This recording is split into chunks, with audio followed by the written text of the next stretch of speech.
어쩜 이렇게 시간이 안 가는지 정말 버스 안에서 고인 이불 속에서 고인 고인은 언제나 너에게 고인 Assalamualaikum warahmatullahi wabarakatuh. Hai everyone, jumpa lagi dengan saya Puspawati Pohu.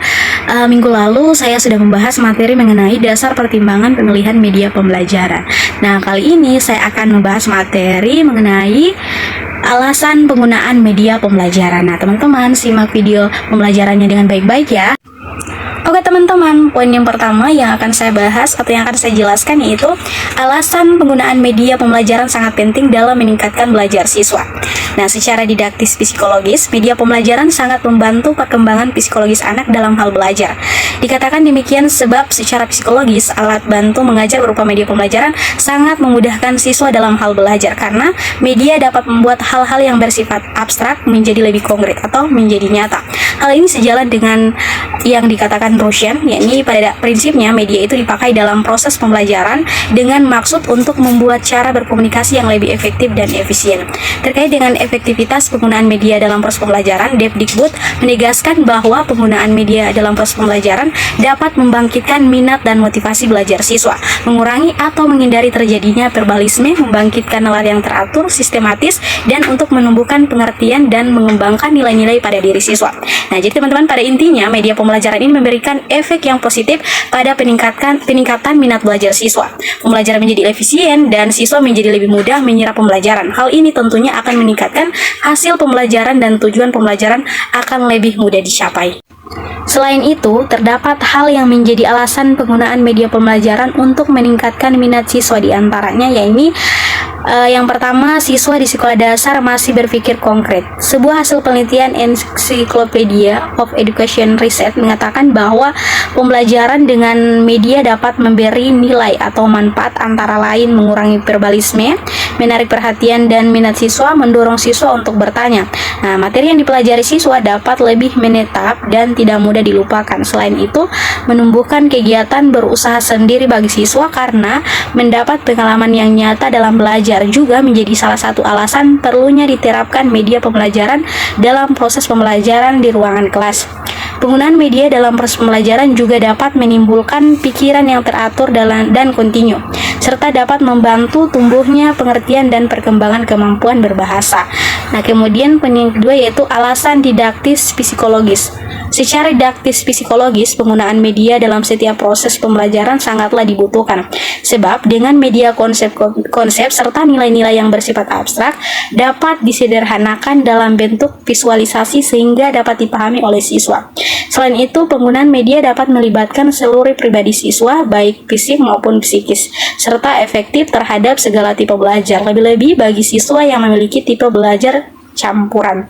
Kemudian yang ketiga, alasan pengalaman bermakna yang diterima siswa. Nah, dalam perspektif empirismenya John Locke, sebagaimana dikutip Ahmadi bahwa perkembangan anak sangat dipengaruhi oleh lingkungan.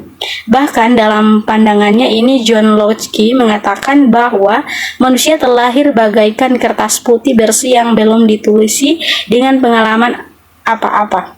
Berangkat dari pandangan tersebut, maka dalam proses pembentukan kepribadian anak banyak faktor yang dapat mempengaruhinya. Demikian halnya dengan keberhasilan sebuah proses pembelajaran di ruang kelas, sangat dipengaruhi oleh berbagai hal. Salah satunya adalah efektivitas lingkungan atau pengalaman yang diterima siswa. Media pembelajaran membuat kegiatan belajar menjadi lebih menyenangkan dan akan sangat bermakna bagi siswa. Pengalaman yang bermakna ini akan membuat materi pembelajaran akan berada di ingatan siswa untuk waktu yang lama. Oke teman-teman, selanjutnya saya akan menjelaskan poin yang kedua atau membahas poin yang kedua, yaitu merancang media pembelajaran yang efektif dan efisien. Nah teman-teman, sudah menjadi wacana publik di kalangan para pendidik bahwa media ini merupakan alat bantu mengajar untuk mencapai tujuan pembelajaran secara efektif dan efisien. Guna dapat menciptakan media yang efektif dalam proses pembelajaran, guru seharusnya memahami materi pembelajaran yang akan diajarkan dan media apa yang cocok digunakan sebagai alat bantu dalam penyampaian materi tersebut. Selain itu, guru juga dituntut secara cerdas dalam menentukan menentukan macam dan jenis alat bantu yang akan digunakan dalam proses pembelajaran itu sendiri. Terlepas dari bentuk-bentuk dan jenis-jenis media dalam pendidikan, dan terkait dengan masalah pemilihan media, menurut Jamara, semuanya akan berpulang pada guru. Dalam arti bagaimana guru memilih media yang tepat berdasarkan pertimbangan yang hati-hati agar proses pembelajaran dapat mencapai tujuannya secara efektif dan efisien. Semua itu kembali berpulang pada keterampilan guru dalam memilih dan merancang media yang tepat dan benar. Jadi, cara merancang media yang efektif dalam pencapaian tujuan pembelajaran selain tergantung pada kemampuan guru, sini juga ada yang dapat dikemukakan beberapa cara yang efektif untuk merancang media pembelajaran yang baik. Yang pertama, ada media harus dirancang sesederhana mungkin sehingga jelas dan mudah dipahami oleh siswa.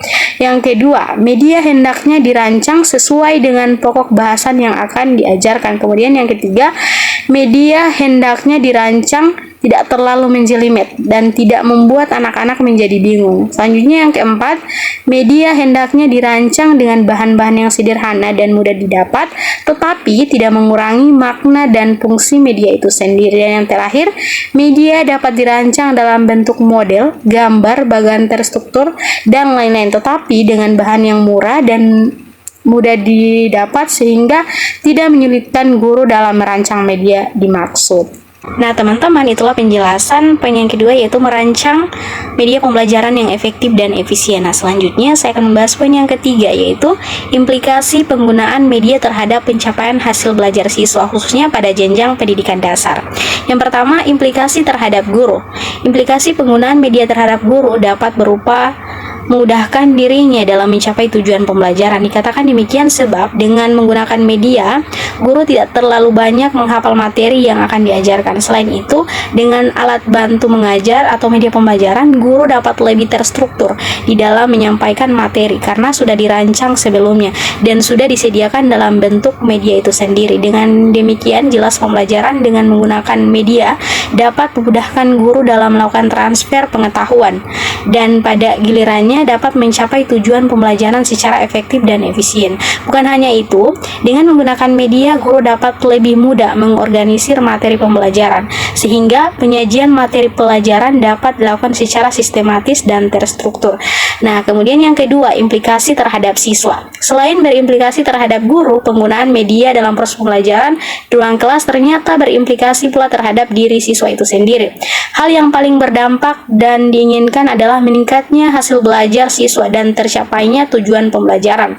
Media pembelajaran membuat siswa lebih senang dan betah mengikuti pelajaran di sekolah, yang pada gilirannya akan dapat berimplikasi pada perubahan sikap dan perilaku siswa itu sendiri. Nah, yang terakhir, implikasi terhadap proses pembelajaran di ruangan kelas. Nah, penggunaan media ternyata berimplikasi pula terhadap proses pembelajaran di ruangan kelas, yakni dapat membantu guru dalam penyampaian materi pelajaran yang dapat menciptakan suasana belajar yang aktif, inovatif, kreatif, dan menyenangkan. Dikatakan demikian sebab dengan alat bantu mengajar, siswa akan lebih terangsang untuk belajar secara aktif, inovatif, kreatif, dan menyenangkan. Selain itu, penggunaan alat bantu mengajar dapat pula merangsang anak-anak untuk mengemukakan pertanyaan dan paling tidak dapat memberi respon yang positif terhadap proses pembelajaran yang dilakukan oleh guru di ruangan kelas. Oke teman-teman, itulah penjelasan ataupun pembahasan materi mengenai alasan penggunaan media pembelajaran. Semoga bermanfaat bagi teman-teman semua. Jangan lupa like, comment, and subscribe. See you, bye-bye. Wassalamualaikum warahmatullahi wabarakatuh. Q, Q,